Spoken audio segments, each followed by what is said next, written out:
एक प्यार का नगमा है, मौजों की रवानी है। आए ऋतुराज तो बिसार सब काज, कोई मीठी मीठी धुन गुनगुनाने लगी धरती। हंसा के जलवत जीवन को चेतन चाटा बदल गया।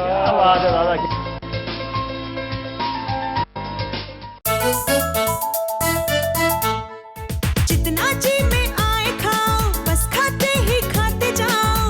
डरने की क्या बात है जब सतमोला साथ है।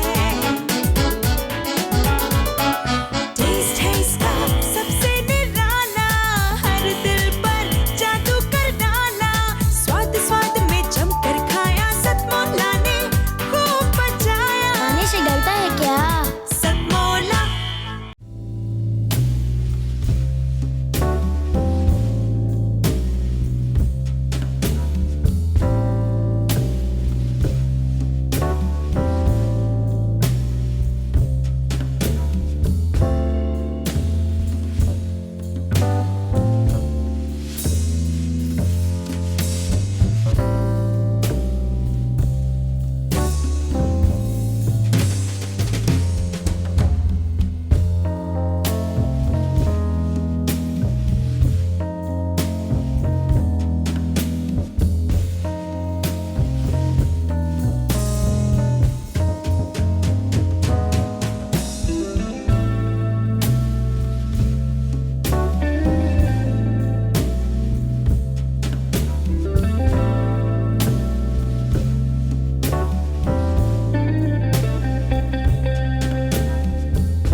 नमस्कार, सतमोला कवियों की चौपाल में आप सभी दर्शकों का हार्दिक अभिनंदन है। सतमोला कवियों की चौपाल आपकी अपनी चौपाल। सतमोला कवियों की चौपाल का अनुष्ठान प्रारंभ हुआ था श्री अनिल मित्तल जी और अखिल भारतीय साहित्य परिषद के हमारे ट्रेजरर जो हैं राकेश गुप्ता जी, जो साधना टीवी के चेयरमैन होते हैं, और एक अपना अखिल भारतीय साहित्य परिषद की ओर से प्रवीण आर्य यानी कि मैं, हम तीनों लोगों ने एक प्रण किया था कि जब हम ये सतमोला कवियों की चौपाल प्रारंभ करेंगे तो कभी इसको रुकने नहीं देंगे। और ये तीनों कृत संकल्प हैं, तीनों कृत संकल्प हैं। इसके लिए जोरदार ताली के साथ सतमोला कवियों की चौपाल आज 18वें वर्ष में प्रवेश कर चुका है। सतमोला कवियों की चौपाल का ये प्रयास तीनों जो हमारे साथी हैं, जिसमें मैं भी सम्मिलित हूँ, सामूहिक रूप से प्रारंभ हुआ था।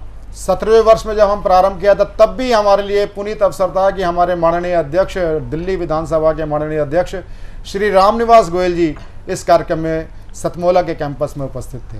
और आज पुनः हमारे लिए बड़े आनंद का विषय है कि आज हमारे साथ सतमोला कवियों की चौपाल जब 18 वर्ष में प्रवेश करने जा रहा है। 15 अगस्त 2004 को ये कार्यक्रम प्रारंभ हुआ था और उस समय शायद श्री अनिल मित्तल जी ने भी कल्पना नहीं की थी कि हम 18 वर्ष तक ये कार्यक्रम ले जाएंगे। और लेकिन इनका जो संकल्प है कि चाहे 25 हो, यानी जीवन पर्यंत यानी कि ये एक जीवन की सफलता का मंत्र है, जिसके साथ चलो पूर्णतः समर्पण और विश्वास के साथ चलो। सतमोला कवियों की चौपाल समर्पण और विश्वास का नाम है, सतमोला कवियों की चौपाल। आप आज हमारे साथ उपस्थित हैं दिल्ली विधानसभा के माननीय अध्यक्ष श्री रामनिवास गोयल जी, स्वयं हमारे कार्यक्रम के संयोजक और स्पॉन्सर जिसको बोला जाता है वो है हमारे श्री अनिल मित्तल जी, भी हमारे बीच में उपस्थित हैं। जोरदार ताली के साथ हम स्वागत करें। हमारे बीच में उपस्थित हैं श्री अतुल गंगवार जी। अतुल गंगवार जी भारतीय चित्र साधना के मुख्य ट्रस्टी के साथ साथ आप संस्थापक सचिव हैं और बहुत बड़े फिल्मकार हैं।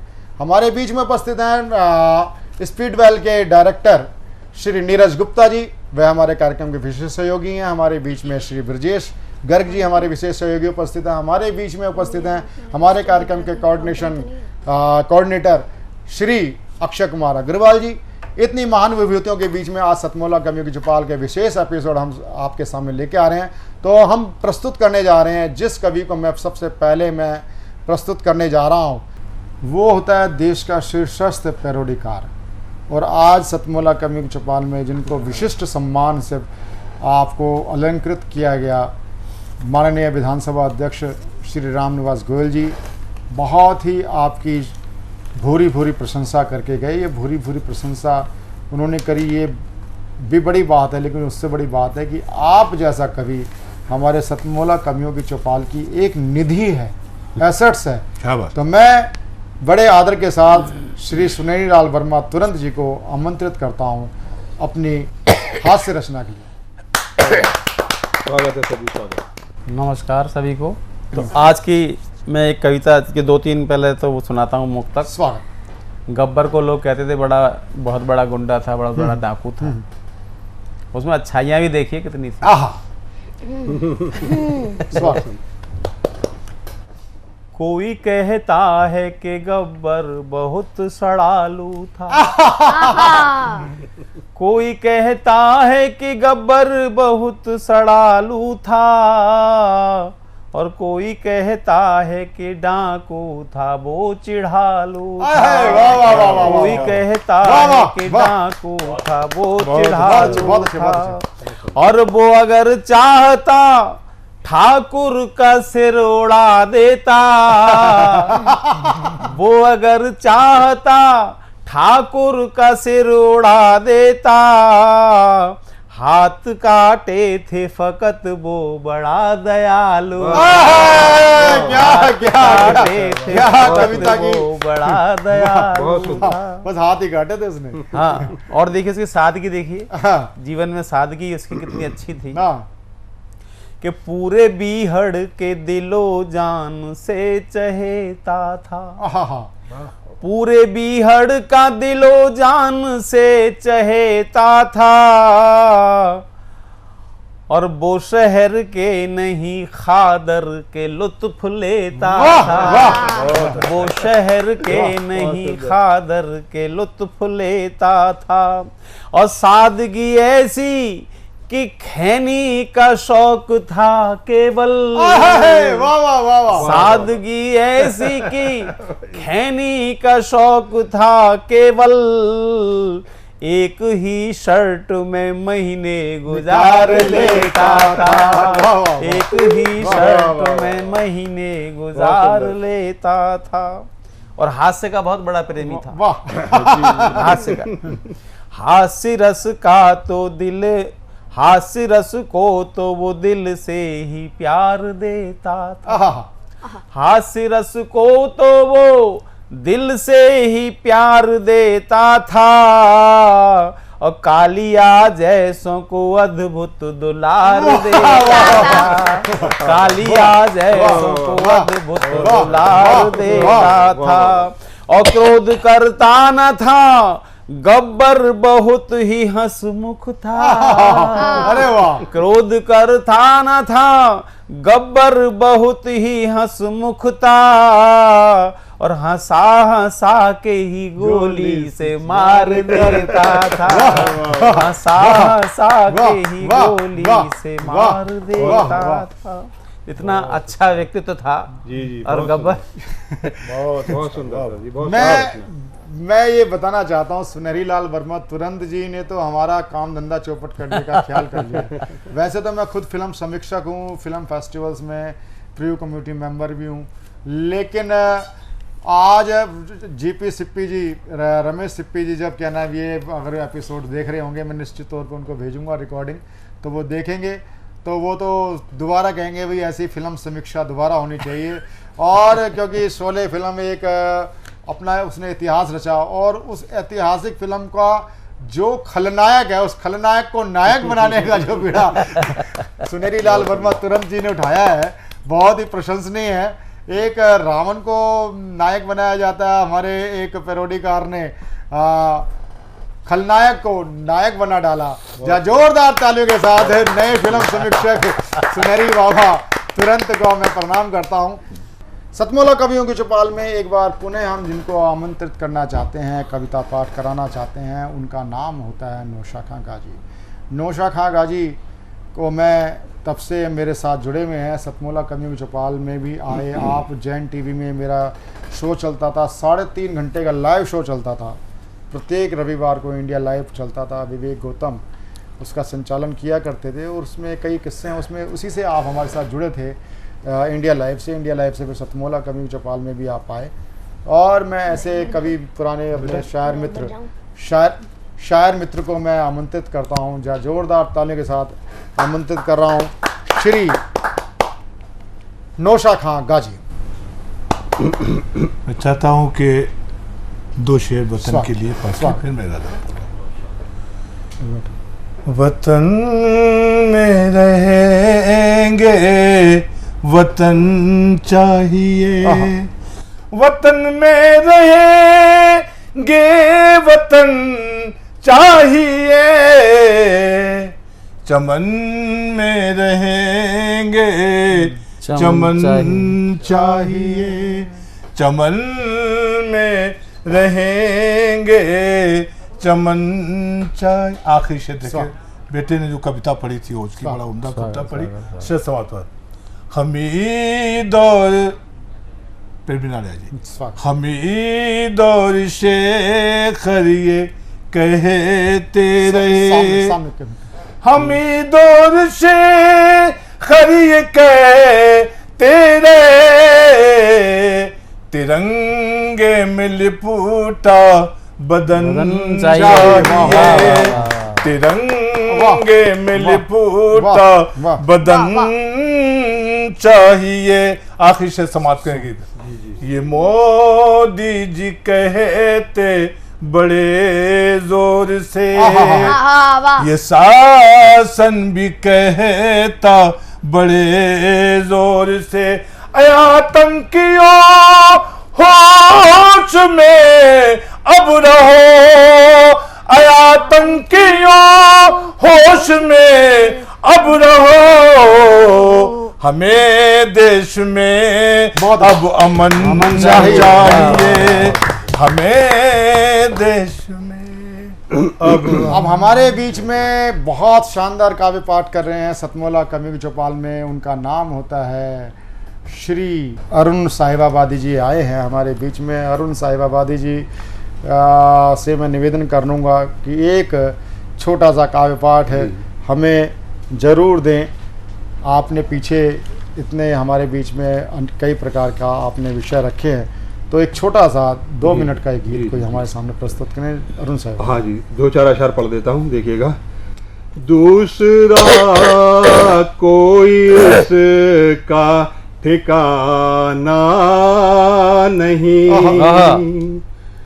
दूसरा कोई इसका ठिकाना नहीं, एक तितली को गुल से उड़ाना नहीं, एक तितली को गुल से उड़ाना नहीं, ख्वाह कागज के गुल ही सजा लो मगर, ख्वाह कागज के गुल ही सजा लो मगर, अपनी धरती में कांटे उगाना नहीं। ये मोहब्बत का तोहफा है सादा फकत, ये मोहब्बत का तोहफा है सादा फकत, इसकी कीमत मगर कम लगाना नहीं। बहुत और देखें, एक बेघर सभी से ये कहता रहा, एक बेघर सभी से ये कहता रहा, रेत का भी घरौंदा। बहुत अच्छे, बहुत अच्छे, बहुत अच्छे, बहुत अच्छे, बहुत अच्छे, बहुत अच्छे, बहुत अच्छे अरुण साहिबाबादी जी। और अरुण साहिबाबादी जी के बाद मैं जिसको आमंत्रित करना चाहता हूं वह होता है देश का लाडला बाल कवि। उसका नाम होता है पॉकेट बम कवि। उसका नाम होता है रस्सी वाला सुतली वाला बम भी होता है कोई लेकिन पॉकेट बम वाकई में पॉकेट बम है। बहुत ही ओज से ऊर्जा से भरा हुआ बच्चा है। उसका नाम होता है जश्न महला। कला केवल किसी एक क्षेत्र की नहीं होती। आप उस बच्ची से सरस्वती वंदना पर भी तो आप नृत्य करा सकते हैं, वहाँ पर कंपटीशन में हो सकता है। आप वहाँ पर कोई आधा है चंद्रमा रात आधी पर भी तो गीत कराया जा सकता है, नृत्य कराया जाता है। लेकिन वहाँ पर किस प्रकार से भोंडे भोंडे कजरारे कजरारे, और वहाँ पर इस संस्कारशील परिवार का बच्चा जब कविता की ओर उन्मुख होता है तो मैं यही कहता हूँ कि संस्कार दिए नहीं जाते बल्कि संस्कार जिए जाते हैं। सतमोला कवियों की चौपाल संस्कार देने का नहीं, साथ जीने की एक कला सिखाता है। और मैं एक बार आपके बीच में पुनः उस बच्चे को आमंत्रित करना चाहता हूँ सतमोला कवियों की चौपाल में, जिसको हम पॉकेट बम बोलते हैं। पॉकेट बम अपने आप में जिसको बोलते हैं पॉकेट बम, ये अपने आप में बम रख के चलता है कविताओं के। बेशक वो कविताएं शीर्षस्थ कवियों की हों, कोई बड़ी बात नहीं है। एक बच्चे से हम अपनी इतनी अपेक्षा, हम टैलेंट उम्मीद नहीं कर सकते कि वो इतनी कविता का रचना धर्मिता कर सके, लेकिन वो शीर्षस्थ कवियों को कंठस्थ करके आपके सामने प्रस्तुत कर रहा है। यही तो हम संस्कार देने की बात करते हैं। जी जी। तो मैं पुनः जश्न महला को आमंत्रित करता हूं एक और कविता के लिए। जश्न महला, जोरदार ताली के साथ हम स्वागत करें जश्न महला। अपनी कविता प्रारंभ करता हूं। यह कविता उस महावीर के ऊपर है स्वागत। जिसकी शहादत के 14 वर्ष पश्चात तक भी उसकी मां को यह पता नहीं था कि उसका बेटा इस दुनिया में नहीं रहा है। उसका बेटा भारत मां के काम आ चुका है। इस आजाद हिंदुस्तान में चंद्रशेखर आजाद की मां फुटपाथों पर भीख मांगकर अपना खाना खाया करती थी साहब। उस चंद्रशेखर आजाद के नाम पर यह कविता पढ़ता हूं। स्वागत। कि कैसा विस्मयकारी दृश्य देखा होगा उन अल्फ्रेड पार्क के पत्तों ने। कैसा विस्मयकारी दृश्य देखा होगा उन अल्फ्रेड पार्क के पत्तों ने। घेर लिया था आजाद को फिरंगी कमबख्तों ने। सहसा पेड़ों के झुरमुट से कदमों की हटाई। समझ गए शेखर जयचंदों ने अपनी जात दिखाई। तो मिटा दूंगा फिरंगियों को, आजाद ने कसम खाई। और अपने प्राणों से भी प्यारी वो पिस्तौल उठाई। और क्या कहा मित्र अपने सुखदेव राज से कि मित्र संभलो, दुश्मन ने धोखे से किया आघात है। माना कि देश हित मिटने में तुम्हारे भी जज्बात है, पर तुम जाओ अभियान जारी रखना, जाओ अभियान जारी रखना, डरने की क्या बात है। छिन्न मस्तक काल भैरवी, जय भवानी मेरे साथ है। काल भैरवी जय भवानी मेरे साथ है। जय हो जय हो। कि जगदम्ब वाखा के हरिवो अल्फ्रेड पार्क में धार रहा था। देवासुर संग्राम में इंद्र का ऐरावत इंकलाबी भाषा में चिंगार रहा था। देवासुर संग्राम में इंद्र का ऐरावत इंकलाबी भाषा में चिंगार रहा था। नील गगन भी अस्ताचल की ओर बढ़ रहा था। भारत माँ का केला सिंह सैकड़ों भेड़ियों से लड़ रहा था। भारत माँ का केला सिंह सैकड़ों भेड़ियों से लड़ रहा था। हौसला था, जज्बा था, जुनून था। हार कैसे मान लेता हिंदुस्तानी खून था। हार कैसे मान लेता हिंदुस्तानी खून था। पर एक बार पुनः मृत्यु ने भाग्य को धोखा दिया। पर एक बार पुनः मृत्यु ने भाग्य को धोखा दिया। पिस्तौल की आखिरी गोली ने आजाद को चौंका दिया। कहा कि हे भारत माता, क्षमा करना तुम मुझको, आजाद होकर भी आजाद नहीं करा पाया माँ मैं तुझको। अरे माँ के गर्भ में ही त्याग दिया था उसने मृत्यु के भय को। दशो दिशाएं अचंभित जानकर आजाद के निश्चय को। थर्रा उठा था काल पुरुष भी जब आने वाले पल को भापा। थर्रा उठा था काल पुरुष भी जब आने वाले पल को भापा। त्रिवेणी का संगम सहम गया, डोली धरा अंबर भी कापा। तो युग युगांतर तक रहे आलोकित। देशभक्ति की मशाल जला दी आजाद ने अंतिम गोली, वंदे मातरम बोलकर अपनी कनपटी पर चला दी। वाह वाह वाह वाह वाह, बहुत अच्छे, बहुत अच्छे। कि रोई होगी तुलजा भवानी भी उन बेटों के चले जाने से, रोई होगी मां रणचंडी भी उन वीरों के चले जाने से, रोई होगी मां रणचंडी भी उन वीरों के चले जाने से। यमराज को भी उस विराट मृत्यु का अफसोस रहा होगा। अरे महाकाल भी उस क्षण तांडव करने की सोच रहा होगा, महाकाल भी उस क्षण तांडव करने की सोच रहा होगा। सूरज का रथ भी पल भर को रुका होगा। तिरंगा ध्वज उन बेटों की शहादत पर झुका होगा। तिरंगा ध्वज उन बेटों की शहादत पर झुका होगा। बहुत अच्छे, बहुत अच्छे। भारत माता की जय। वंदे मातरम। सतमोला कवियों की चौपाल में अब मैं सीएम साहब, हमारे 30 विधायक अपोजिशन पार्टी में चले गए, अब आप सीएम नहीं रहे।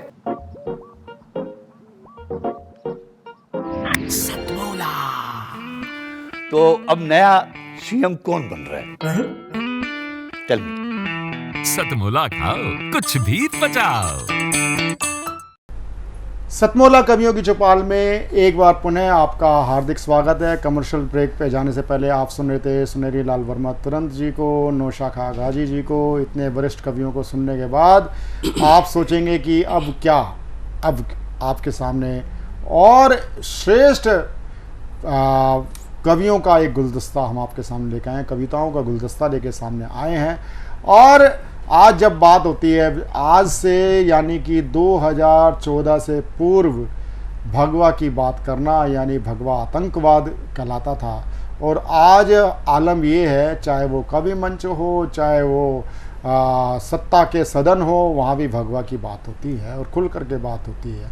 और मुझे खुद याद आता है कि मैंने एक बार खुद राजेंद्र यादव जी एक गाजियाबाद के एक होटल के कार्यक्रम में थे, और वो होटल के कार्यक्रम में जब कविता के कार्यक्रम में थे उस समय मैं भी एक कवि के रूप में उपस्थित था।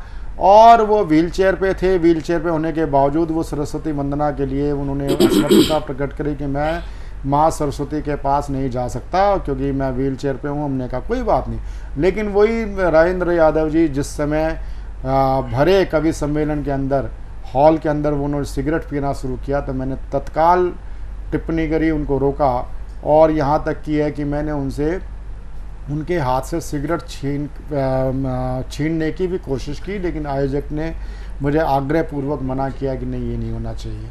तो सतमोला कवियों की चौपाल में बात आती है तो भगवा की बात आती है, तो भगवा के लिए मैं दो पंक्ति कहना चाहता हूँ। भगवा की बात करने वालों के सम्मान में कहूँ या उनके समर्थन में कहूँ कि भगवा की बात आती है तो भगवा केवल हमारे शौर्य का प्रतीक नहीं है, वह भ्रष्टाचार को ख़त्म करने का भी प्रतीक है, वह सत्ता को, राजकर्म को दिशा दिखाने वाला भी भगवा होता है। यानी कि खेल रहे हैं फाग जो ना होली के लायक थे, खेल रहे हैं फाग जो ना होली के लायक थे, अरे गद्दी पे बैठे हैं वो जो गोली के लायक थे, गोली के लायक थे। संजय जैन हमारे बीच में सरदना से आए हैं। वैसे तो सरदना की मैडम बड़ी मशहूर है इतिहासों में, लेकिन यहाँ से सरदना से जो हमारे बीच में संजय जैन जी आए हैं, ये भी ओज के रूप में काफ़ी प्रसिद्ध है। मैं बड़े लाड़ दुलार के साथ संजय जैन जी का आमंत्रित करता हूँ। सभी को नमस्कार। मेरा कविता का विषय है भगवा, कि भगवा रंग हिंदू को क्यों प्रिय है। कोई और रंग भी चुना जा सकता था, काला रंग चुना जा सकता था, नीला रंग चुना जा सकता था, लेकिन भगवा रंग ही क्यों। तो भगवा रंग दो रंगों से मिलकर बना है, एक लाल रंग और एक पीला रंग। लाल रंग बलिदान का परिचायक होता है, पीला रंग त्याग का परिचायक होता है। और यह रंग आज से नहीं है, यह अनंत काल से है। अगर हम भगवान श्री कृष्ण की रथ की ध्वजा देखते हैं वह हमें भगवा रंग की मिलेगी। भगवान राम की अगर हम रथ की ध्वजा देखते हैं वह हमें भगवा रंग की मिलेगी। जितने बड़े बड़े राजा महाराजा हुए हैं उनकी रथ की ध्वजाएं, स्वागत वो भगवा रंग की मिलेगी। और जो हमारे मंदिर हैं उनकी पताकाएं, ध्वजाएं वो भी भगवा रंग की मिलेंगी। लेकिन जब कुछ लोग भगवा रंग को आतंकवाद से जोड़ते हैं तब कुछ पंक्तियां मन से निकलती हैं। मैं तब पढ़ता हूं कि मन भगवा है मेरा, तन भगवा है मेरा, भानु के प्रकाश का भी रंग भगवा है। मन भगवा है मेरा, तन भगवा है मेरा, भानु के प्रकाश का भी रंग भगवा है जी। अग्नि भी भगवासी, किरणें भी भगवासी, त्याग बलिदान का भी रंग भगवा है जी। अग्नि भी भगवासी, किरणें भी भगवासी, त्याग बलिदान का भी रंग भगवा है जी। और राम भी है भगवा से भगवा है, श्री किशन हनुमान जी का पूरा तन भगवा है जी। कि राम भी है भगवा से भगवा है, श्री किशन हनुमान जी का पूरा तन भगवा है जी। और भगवा है संत सारे, दिवाली के दीप सारे, कि भगवा है संत सारे, दिवाली के दीप सारे, इसीलिए हिंदुओं का रंग भगवा है जी। इसीलिए हिंदुओं का रंग भगवा है जी। और सेवा में भी रंग मिला भगवा ही संग मिला, शिवाजी की ध्वजा भी मिली भगवा है जी। कि सेवा में भी रंग मिला भगवा ही संग मिला, शिवाजी की ध्वजा भी मिली भगवा है जी। वीरता भी भगवासी, धीरता भी भगवासी, राणा जी की ध्वजा भी मिली भगवा है जी। वीरता भी भगवासी, धीरता भी भगवासी, राणा जी की ध्वजा भी मिली भगवा है जी। और भगवा को ओढ़े बौद्ध, भगवा को ओढ़े सिख, और जैन धर्म का भी रंग रंग भगवा है जी। भगवा को ओढ़े बौद्ध, भगवा को ओढ़े सिख, और जैन धर्म का भी रंग रंग भगवा है जी। और पूजा के कलावे धागे भगवा है सारे तागे, कि पूजा के कलावे धागे भगवा है सारे तागे, इसीलिए हिंदुओं का रंग भगवा, हिंदुओं का रंग भगवा है जी। और अंतिम क्षण में तब पढ़ता हूँ स्वागत। जब बार बार भगवा को आतंकवाद से जोड़ा जाता है, यदि भगवा को आतंकवाद से जोड़ोगे और भगवा तब क्या करेगा, तब अंतिम पंक्तियों में कहता हूँ कि है तिरंगे में ये रंग, आतंकी नहीं है मन, प्रेम सद्भाव का तो रंग भगवा है जी। बहुत है तिरंगे में ये रंग, आतंकी है नहीं है मन, प्रेम सद्भाव का तो रंग भगवा है जी। मानवता का रंग है, संबंधों का संग है, राग द्वेष का न कोई रंग भगवा है जी। मानवता का रंग है, संबंधों का संग है, राग द्वेष का न कोई रंग भगवा है जी। और सिंगों सा भी बन जाए यदि कोई तड़फाए, गर्दन उतार देगा ऐसा भी बन जाए यदि कोई तड़फाए, और गर्दन उतार देगा ऐसा भगवा है जी। और हद से गुजर जाए यदि नहीं बाजी आए, कि हद से गुजर जाए यदि नहीं बाजी आए, फांसी सा भी बन जाए रंग। बहुत अच्छे हिंदुओं का रंग भगवा है जी।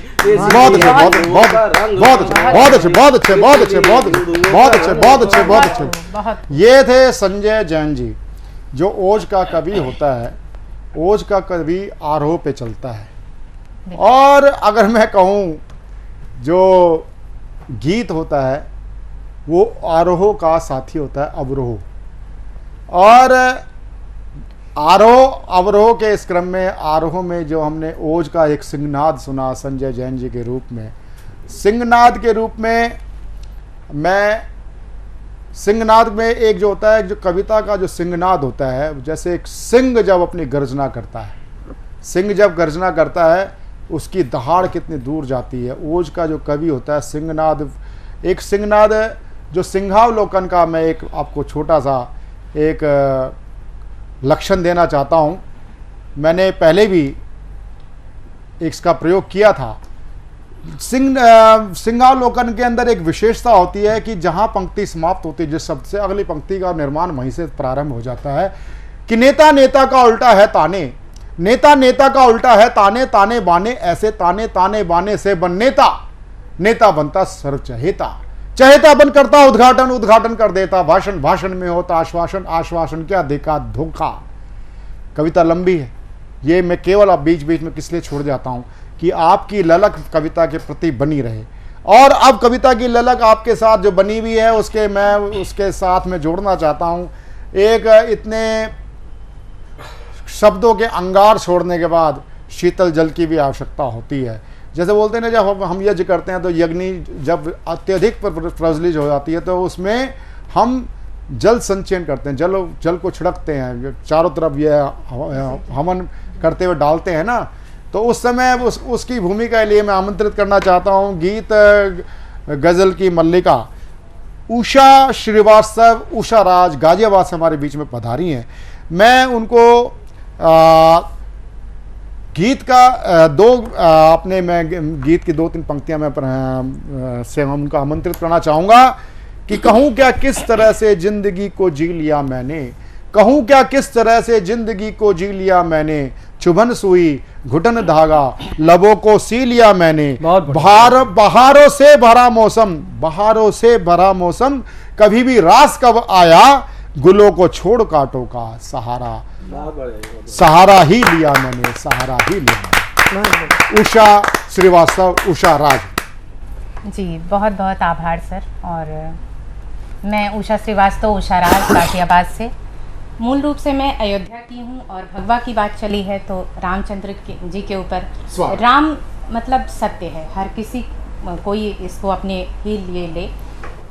4 पंक्तियाँ रखती हूँ कि तन मेरा राम है, मन मेरा राम है, तन मेरा राम है, मन मेरा राम है, दिल में बसता मेरे राम का धाम है, दिल में बसता मेरे राम का धाम है।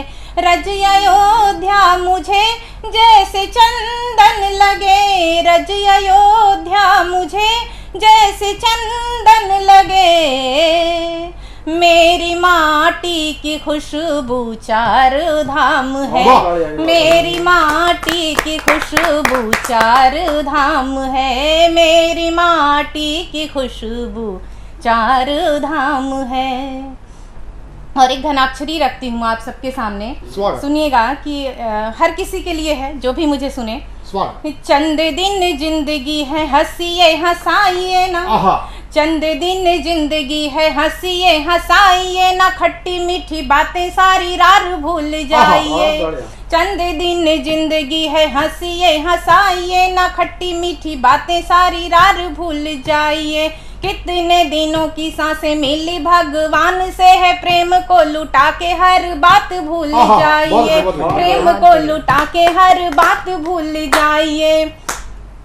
गीत और गजलों से समा बांध दीजिए ना, मन की अगन अब आप ना बढ़ाइए, भाव कोमल जगा के माप तोल बोलिए ना, भाव कोमल जगा के माप तोल बोलिए ना, बात बात पे जी अब बात ना बढ़ाइए, बात बात पे जी अब बात ना बढ़ाइए।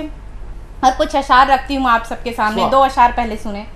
मुतमईन का शब्द होता है बेफिक्र, कि वो परिवार हो या समाज हो, हम सभी कहीं ना कहीं फेस करते हैं कि वो मुतमईन है खता करके इस जमाने में, वो मुतमईन है खता करके इस जमाने में, मैं इंतजार में हूँ उनसे बात हो जाए, मैं इंतजार में हूँ उनसे बात हो जाए, ना ही सूरज न चिरागों की तलब अब बाकी, ना ही सूरज न चिरागों की तलब अब बाकी, ना ही सूरज न चिरागों की तलब अब बाकी, मैं बेकरार हूँ सुकून रात हो जाए, मैं बेकरार हूँ सुकून रात हो जाए। और कुछ अशार आपके सामने रखती हूँ। है भटकता धुंध के गुबार में,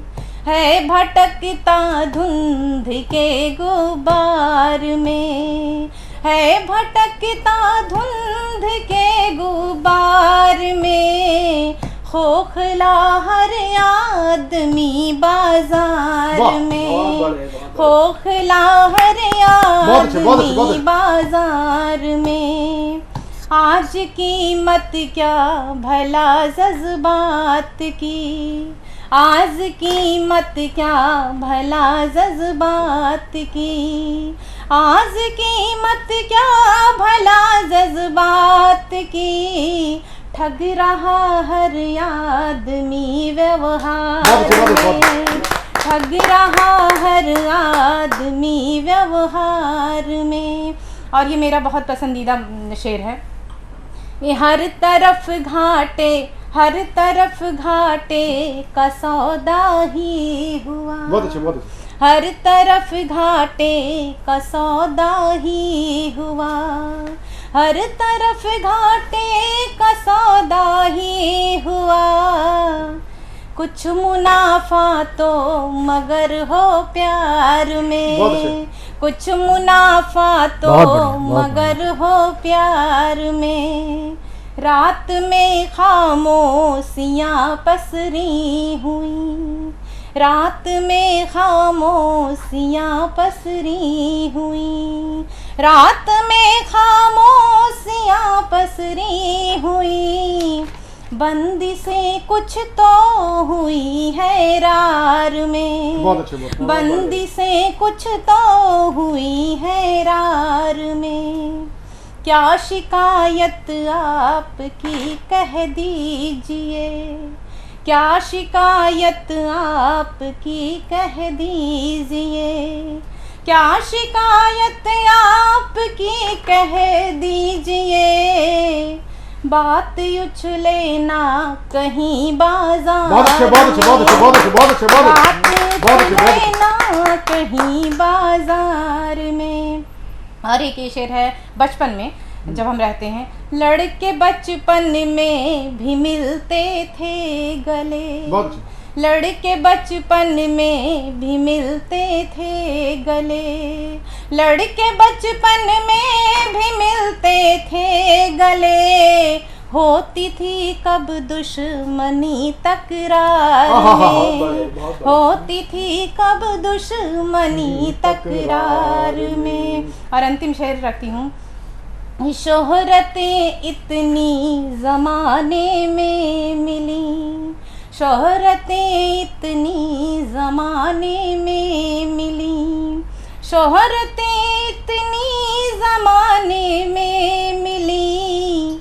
खासियत थी क्या मेरे किरदार में, खासियत थी क्या मेरे किरदार में, खासियत थी क्या मेरे किरदार। बहुत अच्छे उषा जी, बहुत अच्छे उषा जी, बहुत अच्छे, बहुत शानदार आपकी गीत गजल आपके रहे। आपकी घनाक्षरी भी बहुत श्रेष्ठ, आपने उसका वाचन किया। बहुत ही मैं आपको साधुवाद देता हूँ सतमोला कवि चौपाल की ओर से, आपको बहुत बहुत साधुवाद। और अब मैं जिनको आमंत्रित करना चाहता हूँ, आज अगर मैं कहूँ तो ये देखो सतमोला कवि चौपाल का ही ये एक शुभ मंगल, एक होता ना शुभ मंगल, और एक फिल्म का पूरा नाम कुछ था, मुझे ध्यान नहीं आ रहा, शुभ मंगल ऐसा कुछ था। तो शुभ मंगल में एक मंगलकारी प्रसंग इसलिए जुड़ जाता है कि उषा राज जी के बाद अब मैं जिसका आवाज़ देना चाहता हूँ वह होते हैं श्रीमान उषा श्रीवास्तव, उषा राज जी के पतिदेव राजेश श्रीवास्तव जी। राजेश श्रीवास्तव जी बहुत ही श्रेष्ठ कवि हैं, बहुत ही। और यहाँ पर जोड़ियाँ आती हैं, कपल्स पोइट्री भी होती है। कपल्स पोइट्री का हमने प्रारंभ किया था सच्चिदानंद और मालविका जोशी जी की, जो हमारे इंदिरा गांधी कला केंद्र के आप मेंबर सेक्रेटरी होते हैं। आप उनके साथ मालविका जोशी जी ने कविता पाठ, संयुक्त रूप से कविता पाठ का एक नया प्रचलन हमने प्रारंभ किया टीवी चैनल पर। और साथ ही साथ स्टोरी टेलिंग भी युगल रूप से कपल स्टोरी टेलिंग हुई। एक पैराग्राफ सच्चिदानंद जी पढ़ते थे, दूसरा मालविका जी अपने आप प्रारंभ कर देती थी। ये एक हमने नए हमने सेगमेंट प्रारंभ किए हैं। कहो सुनो कहानी भी सेगमेंट हमारा सतमोला कवि चौपाल का है। सतमोला कवि चौपाल में आज जो हमारे साथ युगल जोड़ा बैठा हुआ है, उषा श्रीवास्तव, उषा राज जी के साथ बैठे हैं उनके श्रीमान जी राजेश श्रीवास्तव जी, राज गाजियाबाद से ही हैं दोनों। और क्या नाम है, बहुत ही ये शुभ मंगलकारी लक्षण होता है सतमोला कवि चौपाल में। आपको मंगल कामनाएं करते हुए, आपको शुभकामनाएं देते हुए मैं बड़े आदर और प्यार के साथ राजेश श्रीवास्तव जी को काव्य पाठ के लिए आमंत्रित करता हूँ। राजेश श्रीवास्तव। नमस्कार सर, बहुत बहुत आभार आपका। मैं अपनी एक मुक्तक से रचना को रखता हूँ कि मुझे अपनी ज़मीं से भी जुदा मत तुम कभी करना। हाँ। मुझे अपनी ज़मीं से भी जुदा मत तुम कभी करना, मुझे अपनी धड़कनों से जुदा मत तुम कभी करना। सरहदों पर हिफाजत के लिए भेजा तुम्ही ने है, सरहदों पर हिफाजत के लिए भेजा तुम्ही ने है, यकीनन लौट कर आऊं जुदा मत तुम कभी करना। बहुत अच्छा। यकीनन लौट कर आऊं जुदा तुम मत कभी करना। और इसके बाद मैं अपनी एक कन्हैया जी के ऊपर एक रखना चाहता हूं रचना, जो सविया छंद में लिखी गई है। वाह। और जिसको मैं आगे रखना चाहता हूं आपके सामने।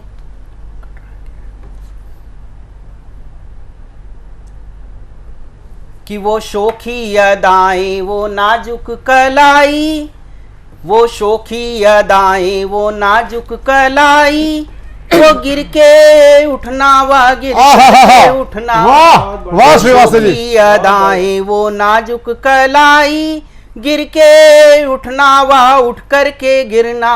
घुंघलारे बालों पे मोतियन की माला, घुंघराले बालों पे मोतियन की माला, नैनों में कजरा लगा सुर में वाला, नैनों में कजरा लगा सुर में वाला।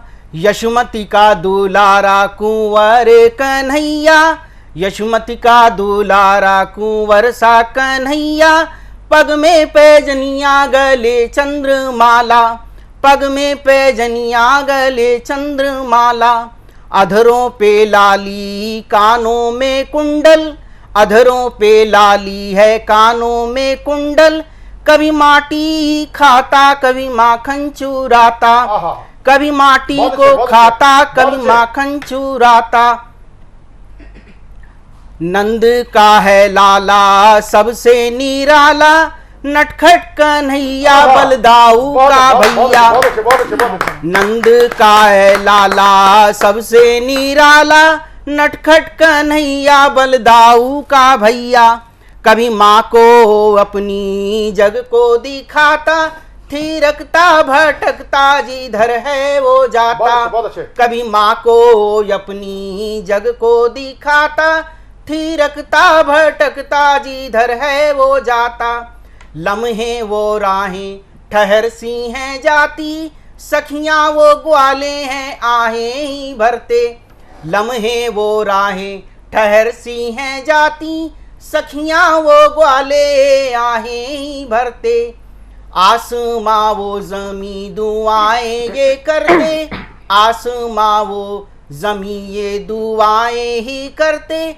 नफासत नजाकत नजर आ रही है, नफासत नजाकत नजर आ रही है। कान्हा तुम्ही हो हर दिल में बसते, मोहब्बत की मूरत सदा सबको दिखते। कान्हा तुम्ही हो जो हर दिल में बसते, मोहब्बत की मूरत सदा सबको दिखते। और अब मैं आखिरी में भगवान बुद्ध के ऊपर में एक घनाक्षरी आप सबके सामने रखता हूँ कि शुद्धोदन पिता बने माता माया देवी बनी, शुद्धोदन पिता बने माता माया देवी बनी। लुम्बनी वन भाग में गौतम पधारे हैं, लुम्बनी वन भाग में गौतम पधारे हैं। ज्ञान पाया बोध गया, ज्ञान पाया बोध गया सारनाथ उपदेश, ज्ञान पाया बोध गया सारनाथ उपदेश। कुशीधाम रह कर निज देह त्यागे हैं, कुशीधाम रह कर निज देह त्यागे हैं। बुद्ध ने शुद्ध होकर वैभव का त्याग किया, बुद्ध ने शुद्ध होकर वैभव का त्याग किया। चार आर्य सत्य दिए बौद्ध धर्म साधे हैं, चार आर्य सत्य दिए बौद्ध धर्म त्यागे हैं। अष्टांग के मार्ग चल पंचशील शिक्षा कही, अष्टांग के मार्ग चल पंचशील शिक्षा कही। बोधि ज्ञान बाट बुद्ध जग दुख बाटे हैं, बोधि ज्ञान बाट बुद्ध जग दुख बाटे हैं। मैं जब राजेश श्रीवास्तव जी की जब घनाक्षरी सुन रहा था और उषा राज जी ने जो घनाक्षरी पढ़ी, ओम प्रकाश आदित्य जी हमारे कार्यक्रम के संरक्षक रहे हैं। ओम प्रकाश आदित्य जी की घनाक्षरी बड़ी प्रसिद्ध रही है। हमारे कार्यक्रम के एंकर मनवीर मधुर भी रहे हैं। मनवीर मधुर जी की भी घनाक्षरी के राजकुमार हैं। और हमारे कार्यक्रम में उदय प्रताप सिंह जी भी रहे, वो भी घनाक्षरी के राजा कहलाते हैं। तो मुझे राजेश जी की घनाक्षरी के बाद आदित्य जी की, ओम प्रकाश आदित्य जी चाचा जी की घनाक्षरी आती है, याद आती है कि एक ढांचा गिरने से ऐसा हड़कंप मचा, नींव हिल गई दिल्ली वाली सरकार की, मंडल का मंडल से घबरा के राम जी ने, मंडल का मंडल के पूरी मतलब मुझे याद नहीं, लेकिन ये पंक्तियाँ जो ओम प्रकाश आदित्य जी जब घनाक्षरी पढ़ा करते थे, वो घनाक्षरी के रूप में जाने जाते थे। उनकी एक बड़ी प्रमुख विधा थी, और घनाक्षरी के रूप में जब वो प्रस्तुत होते थे सतमौला कवियों की चौपाल में, तो उन्होंने इतना तहलका मचा रखा था सतमौला कवियों की चौपाल में कि जब वो आते थे तो यहाँ पर आप लगा लीजिए कि स्टूडियो के बाहर भी लोग खड़े होते थे उनसे मिलने के लिए। यानी कि स्टूडियो केवल ये नहीं, कैंपस के बाहर खड़े होते थे उनको देखने और सुनने के लिए। यही हाल होता था अल्लड़ बीकानेरी जी का, यही अल्लड़ हाल होता था संतोष आनंद जी का। तो अब मैं जिसको आमंत्रित करना चाहता हूँ वो हमारी बहू होती है सरिता प्रजापति। मेरे मित्र हैं पंकज प्रजापति। पंकज प्रजापति को इसलिए ध्यान करता हूँ क्योंकि वो मेरे साथ जब हमने जो होता है ना, ये कीड़ा, चाहे वो अभिनय का चाहे वो कविता का, ये बचपन में ही परिलक्षित हो जाता है। और ये बड़े सौभाग्यशाली होते हैं कि अगर क्या नाम कीड़ा आपके अंदर उत्पन्न हो गया है तो आपके जीवन साथी के अंदर भी हो, तो ये बड़े सौभाग्य की बात हो जाती है। सतमौला कवियों की चौपाल में पंकज प्रजापति जी की धर्मपत्नी यानी हमारी बहू, मेरे बाल सखा पंकज प्रजापति जी, हम रामला में रोल करते थे। मैं भरत बनता था, वो शत्रुघ्न बनते थे। और अगर देखा जाए तो रामायण में एक पात्र के साथ तो अन्याय हुआ है, वो पात्र अगर कोई नहीं है तो शत्रुघ्न है। महाराज महाशिव महाशंकर शिव से पार्वती एक पूछ रही हैं, उनके आपस में चर्चा चलती है। वो पूछते हैं कि भगवान पूरी रामायण में सबको प्रमुखता, सबको वरीयता मिली है, कहीं एक पात्र उपेक्षित रह गया है। तो धीरे से महादेव मुस्कुराते हैं, वो समझ जाते हैं कि आने वाले कलयुग में सबसे ज़्यादा अगर चर्चा होगी तो शत्रुघ्न की होगी। यानी कि शत्रुघ्न, अगर आप देखा जाए तो उत्तर प्रदेश के पूर्व शिक्षा बेसिक शिक्षा मंत्री हैं, उन्होंने एक शत्रुघ्न चरित्र लिखा, काव्य खंड 428 पेज का, वो आपको पढ़ना चाहिए। शत्रुघ्न, तो यानी कि शत्रुघ्न के प्रतीक के रूप में मेरे मित्र की बहू मतलब पत्नी, धर्मपत्नी और हमारी बहू सरिता प्रजापति, जरा मैं गंभीर कविता के लिए मैं उनको आमंत्रित करता हूँ। जरा जोरदार ताली के साथ हम उनको आमंत्रित करते हैं। नमस्कार, मंच पर आप सभी उपस्थित लोगों को मैं नमस्कार करती हूँ। और मैं सरिता प्रजापति, भैया जी ने जैसे ही बताया, और दो मुक्तक आपके सामने रखती हूँ, और जिससे मेरा परिचय जाता है आपको। खुद से खुद को खुद में ढूंढती हूँ मैं, खुद से खुद को खुद में ढूंढती हूँ मैं, कई बार टूटती हूँ खुद से जुड़ती हूँ मैं, कई बार टूटती हूँ खुद से जुड़ती हूँ मैं। बढ़िया। कोई मिलता नहीं लफ्जों को समझने वाला, कोई मिलता नहीं लफ्जों को समझने वाला, इसलिए कुछ रंग अल्फाजों के किताबों में लिखती हूँ। अल्फाजों के किताबों में लिखती हूँ मैं। चट्टान सा इरादा है मेरा, उसको पार पा जाऊंगी। चट्टान सा इरादा है मेरा, उसको पार पा जाऊंगी। अनवरत सी बहती सरिता हूँ मैं, एक दिन सागर में मिल जाऊंगी। अनवरत सी बहती सरिता हूँ मैं, एक दिन सागर में मिल जाऊंगी। इसी के आगे मैं अपनी कविता रखती हूँ। कविता का शीर्षक है परिवार, और मैंने इसमें आज के परिवार और पहले के परिवार को की तुलना रखी है, और आशा करती हूँ कि मेरी इस कविता के माध्यम से आप उसको समझेंगे। स्वागत।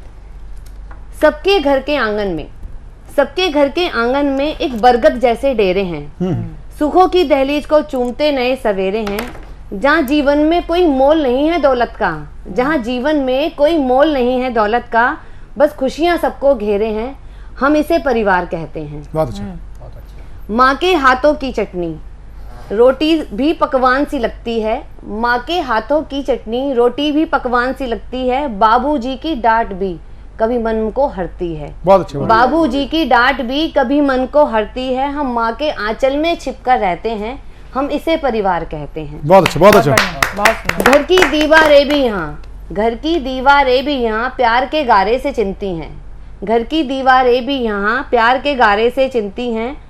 सबकी आशा पूरी हो, सबकी आशा पूरी हो, दादी माँ तुलसी माला जपती हैं। बहुत अच्छा, बहुत अच्छा। हम बुजुर्गों के चरणों में रहते हैं, हम इसे परिवार कहते हैं। प्यार और विश्वास से सींचा ये घर आंगन है, परिवार और विश्वास से सींचा ये घर आंगन है। सबका आपस में प्रेम यहाँ, सबका आपस में प्रेम यहाँ, ये गंगा जैसा पावन है। हम इसके भाव में बहते हैं, हम इसे परिवार कहते हैं। बहुत अच्छा, थैंक यू। एक दूजे के दर्द को समझें, एक दूजे के दर्द को समझें, मरहम और फाओ से रहते हैं। हम सबकी पीर को हरते हैं, हम इसे परिवार कहते हैं। जहाँ उम्मीदों की उड़ान बने, एक दूजे की पहचान बने, जहाँ उम्मीदों की उड़ान बने, एक दूजे से पहचान बने। यहाँ हम सबको सम्मान देते हैं, यहाँ हम सबको सम्मान देते हैं, हम इसे परिवार कहते हैं। आपस में सबको प्यार यहाँ और जीवन का आधार यहाँ, आपस में सबको प्यार यहाँ और जीवन का आधार यहाँ। हम दुख में ढाल बनकर रहते हैं, हम इसे परिवार कहते हैं। नया युग है नई कहानी, अब इसमें नहीं है कोई बात पुरानी। नया युग है नई कहानी, अब इसमें नहीं है कोई बात पुरानी। बरगद का बूढ़ा पेड़ यहाँ अब सूख कर कांटा हो गया, बरगद का बूढ़ा पेड़ यहाँ अब सूख कर कांटा हो गया। उसकी जटाओं का ही जब खुद हिस्सा बांटा हो गया।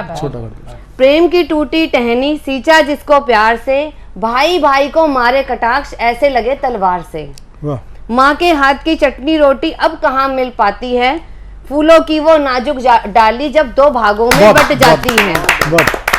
एक दूजे को जख्म देते यहाँ अब मरहम कौन लगाएगा, एक दूजे को जख्म देते यहाँ अब मरहम कौन लगाएगा।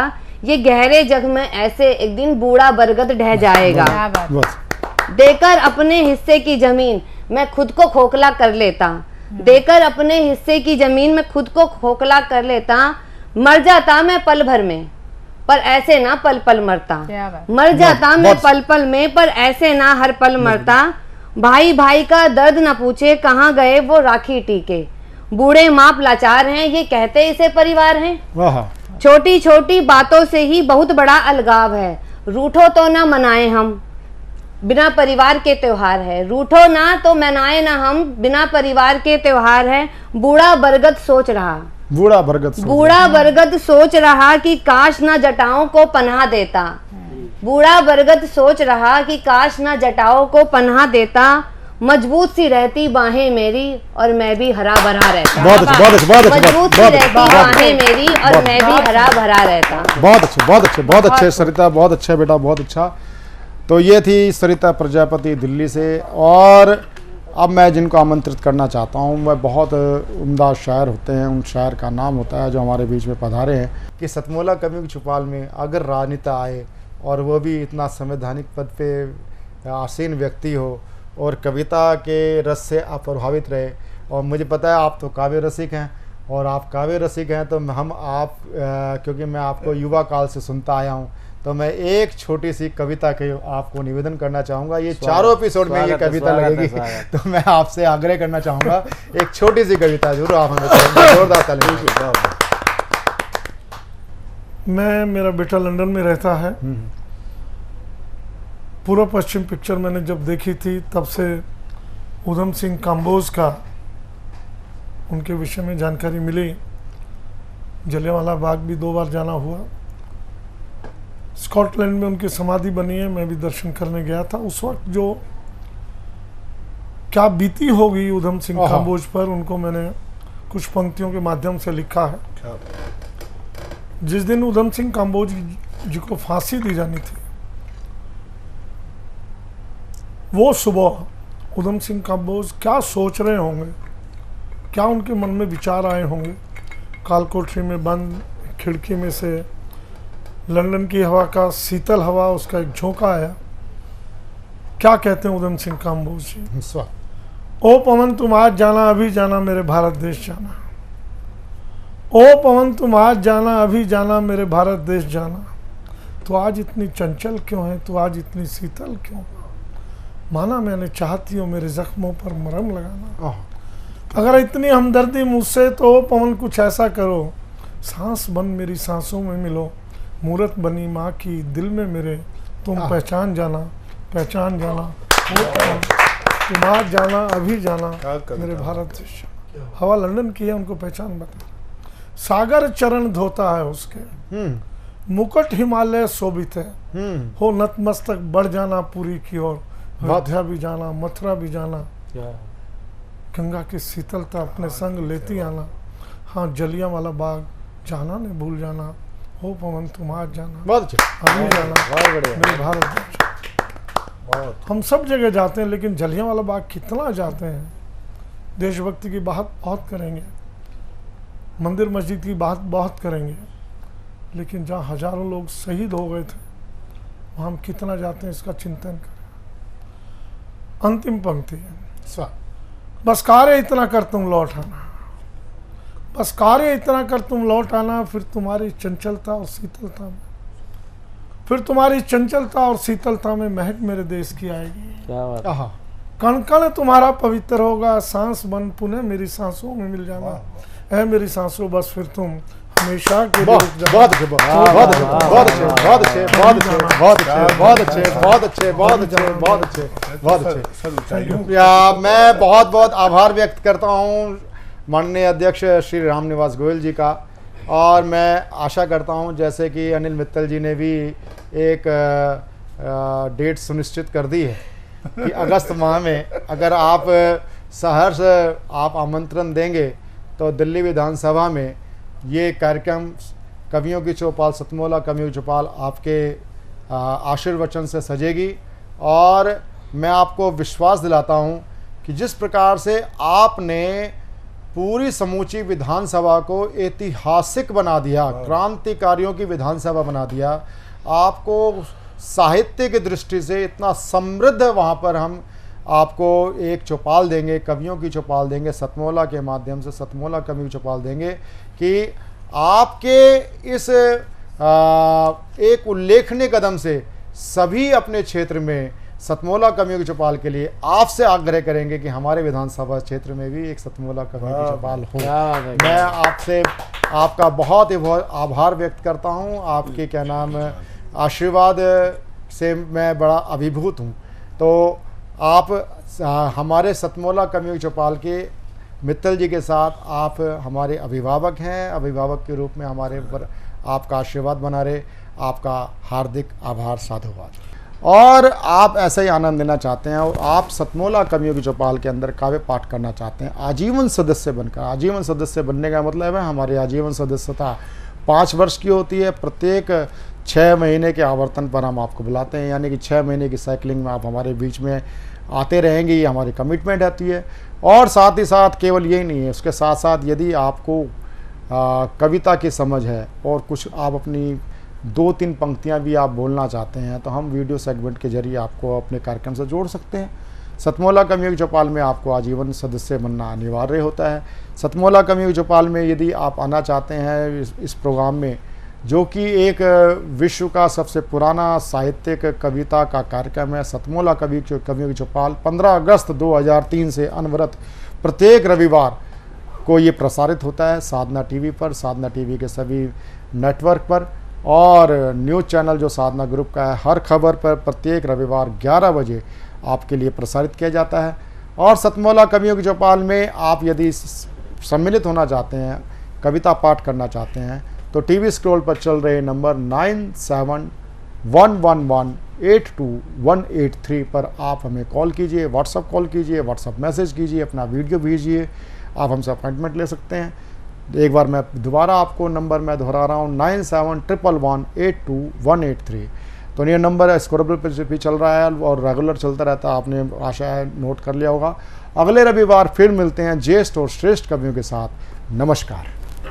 ये हमारा आज परम सौभाग्य है, सतमोला कवियों की चौपाल अब 18 वर्ष में प्रवेश करने वाली है और उसके कुछ माह पूर्व ये जो कार्यक्रम आपके सामने आयोजित हो रहा है और ये बहुत एक अनवरत चलने वाली एक क्रम है, उपक्रम है।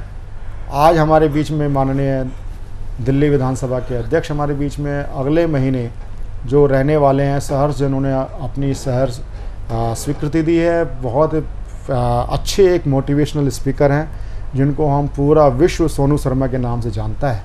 सोनू शर्मा और साथ में उनके साथ देंगे प्रसिद्ध अंतर्राष्ट्रीय क्रिकेटर श्री कीर्ति आज़ाद। पुराने मित्र हैं अपने और आजकल, पहले वो कांग्रेस में थे, आज की डेट में वो तृणमूल कांग्रेस में हो। राजनीति हमारा विषय नहीं है, हमारा विषय है व्यक्ति कैसा है। ऐसे अगस्त में, जुलाई में सहर्ष हमें अनुमति अपने शहर से स्वीकृति प्रदान करी है, जिनको जिंदा शहीद बोला जाता है। मनिंदर सिंह बिट्टा जी रहने वाले हैं जुलाई में। और हमारे 2 कवि मित्र, बड़े हर्ष का विषय है, वो ACP प्रमोट हुए हैं, आदेश त्यागी जी और राजेंद्र कलकल जी।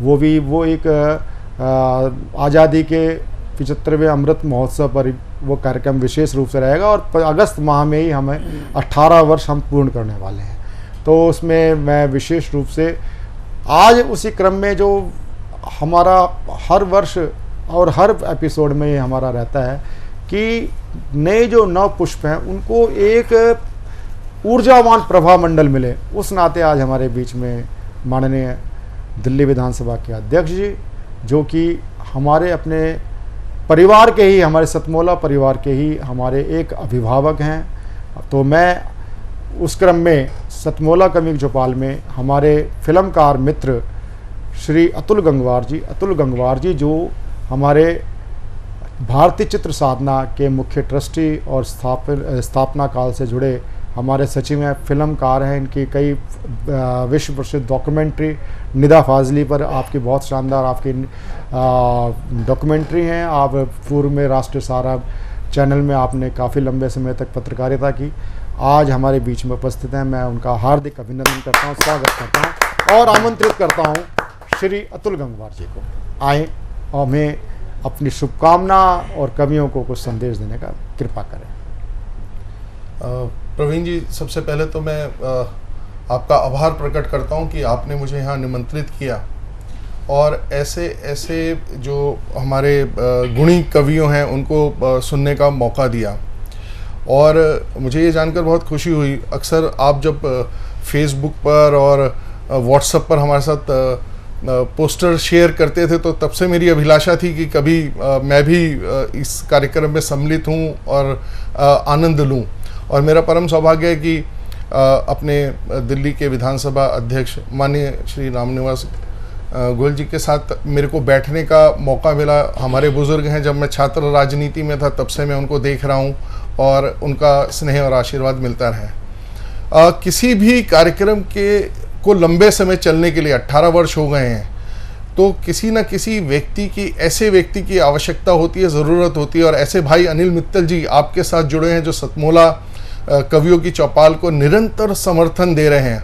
और मुझे जिस प्रकार के गुणी कविजन यहाँ पर आए, जिनको मैंने सुना भी और आगे भी सुनूंगा, तो मुझे लगता है कि उनके संरक्षण में इस तरीके का कार्य होना, ना केवल जो नवांकुर कवि हैं, जो स्थापित कवि शायर जो आपके कार्यक्रम में आते हैं, ये एक बहुत बड़ी सेवा है साहित्य की, क्योंकि साहित्य की सेवा करने का अवसर बहुत कम लोगों को मिलता है। लेकिन जैसे कि कहा जाता है ना कि जब सत्ता निरंकुश होती है तो एक कवि, एक शायर, वो अपनी बातों से उसको रास्ते पर ला सकता है। और ऐसे ही मेरा मानना है कि जैसे आप भी जानते हैं कि जहाँ ना पहुँचे रवि वहाँ पहुँचे कवि। तो ये इतना बड़ा मेरे लिए मंच और इतनी बड़ी ये मेरे लिए उपलब्धि है, और इसके लिए मैं प्रवीण आर्य जी आपका धन्यवाद करता हूँ। और सभी लोगों को साधुवाद देता हूँ कि वो यहाँ पर जो नवांकुर कवि हैं, जो यहाँ पर आए हैं, आगे चलकर बहुत तरक्की करें। और जो वरिष्ठ कवि जो यहाँ पर हैं, वो अपने गीतों से, गज़लों से, नज़मों से सबको आनंदित करते रहें। धन्यवाद।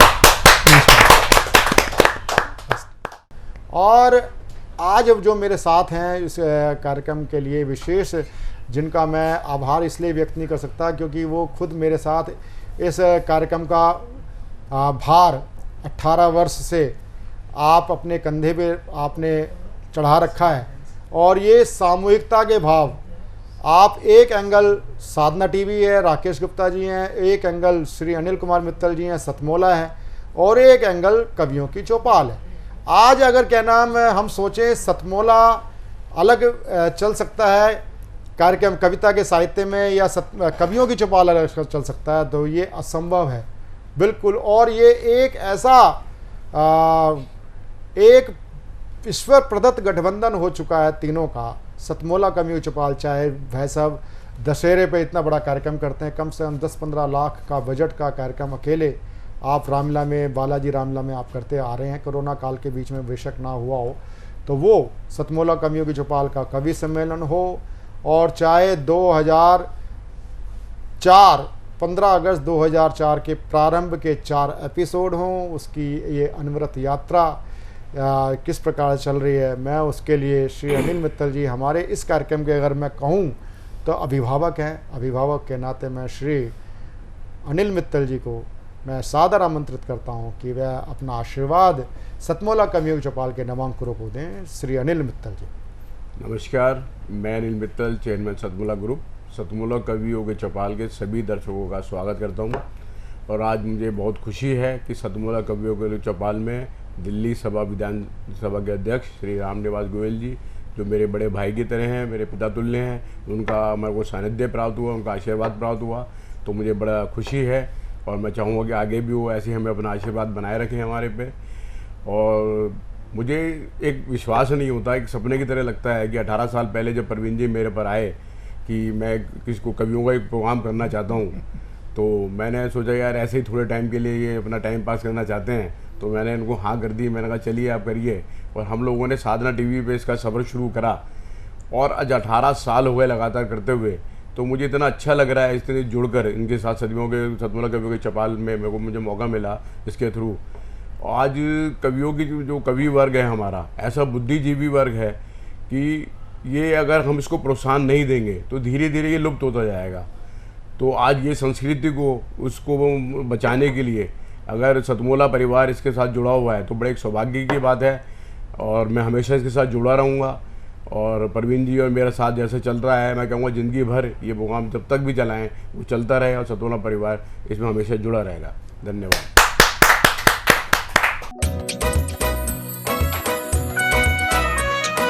हर पल मस्ती और रंगीन विद सतमोला नमकीन, इससे बेटर है नथिंग। सतमोला नमकीन डिफरेंट टेस्ट है बेमिसाल, पनीर भुजिया भी कमाल, इसके टेस्ट के सब शौकीन। हाँ सतमोला नमकीन, सतमोला स्वीट्स एंड नमकीन, इससे बेटर है नथिंग। हाँ सतमोला नमकीन।